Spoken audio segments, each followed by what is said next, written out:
Bonjour à tous, j'espère que vous allez excellemment bien. Aujourd'hui, dernière étape du Tour des Alpes. On va faire le débrief de tout ce qui s'est passé aujourd'hui. Bon, c'est pas passé grand chose, on va pas se mentir, mais on va voir un petit peu tout ce qui s'est passé. On va faire le débrief, top flop, comme d'habitude de cette dernière étape du Tour des Alpes. N'hésitez pas à vous abonner à la chaîne, à réagir dans les commentaires, à mettre un pouce bleu, à partager la vidéo sur les réseaux sociaux, notamment auprès de vos proches. Si vous pensez que ça peut les intéresser, dans les commentaires, n'hésitez pas à me dire qui vous a plu, qui vous a déçu aujourd'hui. Est-ce que vous avez été déçu du manque d'attaque du côté des leaders pour le classement général? Quand vous vous abonnez à la chaîne, vous pouvez rajouter la petite cloche, comme ça vous êtes au courant des dernières vidéos qui sortent sur la chaîne. Il va y avoir notamment, alors normalement avant cette étape du Tour des Alpes, il y a la présentation de Liège-Bastogne-Liège féminin-masculin. Il y a également dimanche Liège-Bastogne-Liège, et puis il y a plein d'autres vidéos sur la chaîne à retrouver. Et la semaine prochaine, Tour de Romandie, on fera le débrief comme ce Tour des Alpes tous les jours du Tour de Romandie. Je commence également à préparer le Giro. J'ai un peu de retard pour tout vous dire sur le Giro. Il va y avoir un peu de travail la semaine prochaine et la semaine d'après encore. Et on commence donc avec ce... Et puis je pense qu'il y aura aussi à la fin du Tour de Romandie, peut-être avant le Giro comme on avait fait l'année dernière, un départ fictif. Et on aura un épisode du maintien également avant le Giro pour voir les différents classements. Mais je vous dirai ça un peu plus tard. Si vous avez les moyens, seulement si vous avez les moyens, vous pouvez faire un super thanks. EPS 2.0, Spotify, Deezer et toutes les bonnes crèmeries de podcast. Et puis, vous pouvez également me retrouver sur TikTok, l'Amérique Production. Vous pouvez vous abonner également sur TikTok, le débrief rapide tous les soirs de l'étape. Voilà, juste après l'arrivée, dans la demi-heure qui suit à peu près, vous avez le débrief de la course. Aujourd'hui, on peut parler de manque d'ambition quand même chez certains leaders.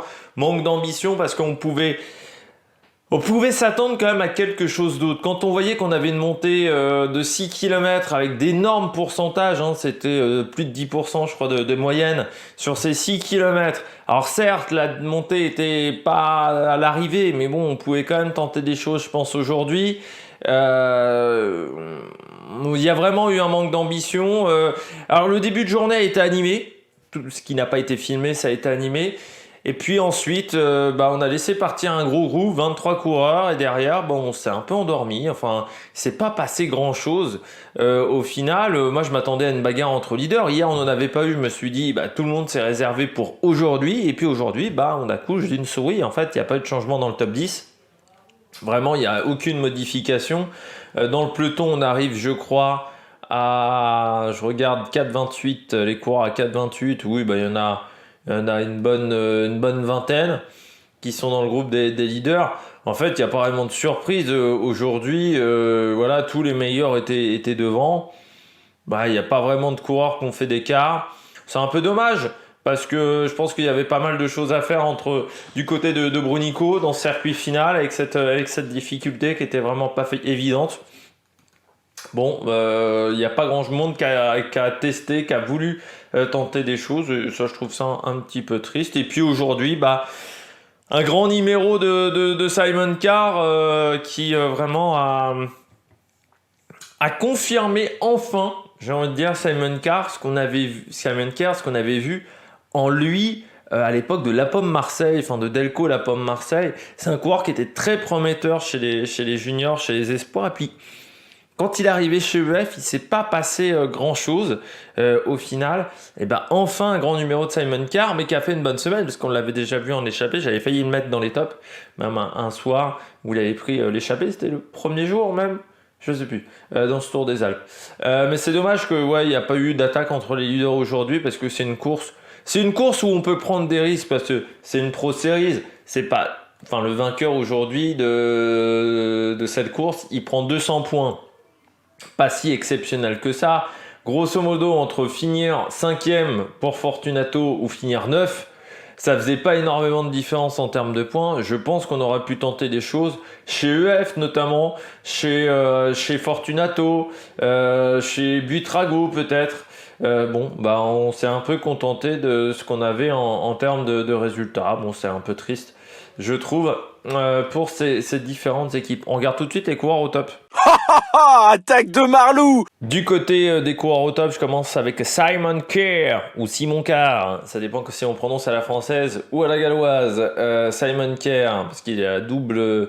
Il semblerait qu'il a la double nationalité, mais on l'a énormément connu en France. Il est passé notamment à l'Occitane Cyclisme Formation, l'AVC Aix-en-Provence et puis ensuite Delco Marseille. 2 années stagiaires avant de rejoindre EF en 2021. Coureur qui montre enfin son niveau. Il avait gagné la Prueba Villafranca en 2020. C'est seulement sa deuxième victoire avec le Tour des Alpes, mais il avait vraiment on savait que c'était un coureur qui avait des grandes qualités. En 2020 notamment, il gagne le classement des jeunes du Tour du Portugal. Donc sur un Tour du Portugal, alors certes c'est pas la plus grande course de l'histoire le Tour du Portugal, mais c'est vraiment une course où c'est toujours bien. En plus il avait fait vraiment du très très bon boulot. Il avait fait des bons résultats également sur la route d'Occitanie, 9e, 8e de la Mont Ventoux au dénivelé challenge. Mais c'est vrai que chez EF, les résultats n'étaient pas vraiment en adéquation à ce qu'on avait vu dans ses jeunes années. Notamment, il avait fini 10e du Tour de Savoie à Mont-Blanc, qui est une belle épreuve de 2. Voilà, il avait eu quand même quelques résultats dans ses jeunes années. J'avais vu, il avait fini également bien classé du Tour Centre Morbihan. Ça devait être 2020, ça. Enfin, je sais plus, mais j'avais vu ça dans ses résultats. Et c'est vrai que chez les pros, c'était pas forcément si incroyable que ça. 2022, par exemple, en termes de résultats, il y a une 4e place sur la semaine internationale Copier-Bartali, donc à peu près la même période un peu plus tôt dans l'année. Mais à part ça, il n'y avait pas grand-chose à se mettre sous la dent et c'est un petit peu triste parce que c'est un coureur, on sait qu'il y a un gros potentiel et c'est vrai que j'avais dit, bon, il a 24 ans, mais on a l'impression presque que c'est un espoir qui ne confirme pas. Et là aujourd'hui, il fait quand même un sacré numéro dans le final. Voilà, il a fait du très très bon travail aujourd'hui. Et puis ça confirme la bonne semaine de EF et puis toujours ce bon début de saison de EF. Alors ça se goupille pas très bien. Encore, il y a eu Ben Ali, je dis des bêtises. Mais pour Paulet, ça se goupille pas très bien sur ces Ardennaises. Mais c'est vraiment une équipe qui fait de très très bons résultats dans cette première partie de saison et on espère que ça continue parce que c'est une équipe qui est là depuis longtemps. EF c'est quand même la base de cette équipe. EF c'était Garmin et Slipstream. Garmin, Slipstream, Chipotle. Donc c'est vraiment une équipe qui est là depuis de nombreuses années. C'est vrai que c'est un petit peu dommageable que ça performe pas pour l'équipe de Jonathan Vaughters. C'est là je pense qu'ils ont resserré un petit peu dans l'équipe et ils font vraiment du très très bon travail en ce moment, donc vraiment très content du résultat de Simon Kerr. On continue avec Geoghenaert. Aujourd'hui, pas vraiment inquiété, donc pas vraiment en difficulté non plus. Tao Geoghenaert, voilà, il a eu une journée tranquille, le coureur britannique. Je pense peut-être même qu'il sera surpris, qu'il est surpris d'avoir eu aucune attaque. En fait, il n'y a aucun adversaire qui a attaqué. Alors certes, Ineos a maîtrisé la course, mais bon, je pense qu'il y avait quand même quelque chose à faire. Il mettait pas non plus un rythme si endiablé que cela. Même si Arensman, on sent qu'il a pris un petit peu du poil de la bête au fur et à mesure de la semaine. C'est rassurant quand même Arensman parce qu'il a commencé très bas. Et là, il a fait quand même du bon boulot aujourd'hui autour de Tao Geoghenaert. Mais assez surpris quand même du faible nombre d'attaques qu'on a eu aujourd'hui de la part des adversaires de Geoghenaert. Mais bon, c'est tranquille. Et puis pour Geoghenaert, c'est une belle victoire. Alors par contre, c'est vrai que du côté des vainqueurs du Tour des Alpes, si je regarde un petit peu les derniers top 3 de ce Tour des Alpes, Romain Bardet gagne en 2022, mais il gagne pas le Tour d'Italie. Il est obligé d'abandonner devant Storer et Huntsman qui font pas grand chose d'autre dans l'année en passant. Enfin, Storer fait pas grand chose d'autre dans l'année et Arensman, on le voit sur la Vuelta, mais sur le Giro c'est un petit peu compliqué. Simon Yates, pas un grand Giro derrière. Pavel Sivakov en 2019, il est pas dans le top 3 du Giro. Thibaut Pinot en 2018, c'est un peu mieux. Geraint Thomas en 2017, c'est l'année où il tombe sur le Tour d'Italie. Landa en 2016, Richie Porte, Cadel Evans 2014. Quand je regarde, c'est vrai que ça fait il y a Vinokourov en 2010, il gagne pas le Giro non plus derrière. Donc il y a quelques coureurs comme ça qui ont fait des bons résultats sur cette course. À l'époque, il s'appelait le Tour du 33. Je vois Luc Leblanc en 97. Bon, il n'a pas dû remporter le Giro derrière. Il y a peu quand même de coureurs qui ont réussi à être performants à la fois sur cette course et sur le Giro derrière.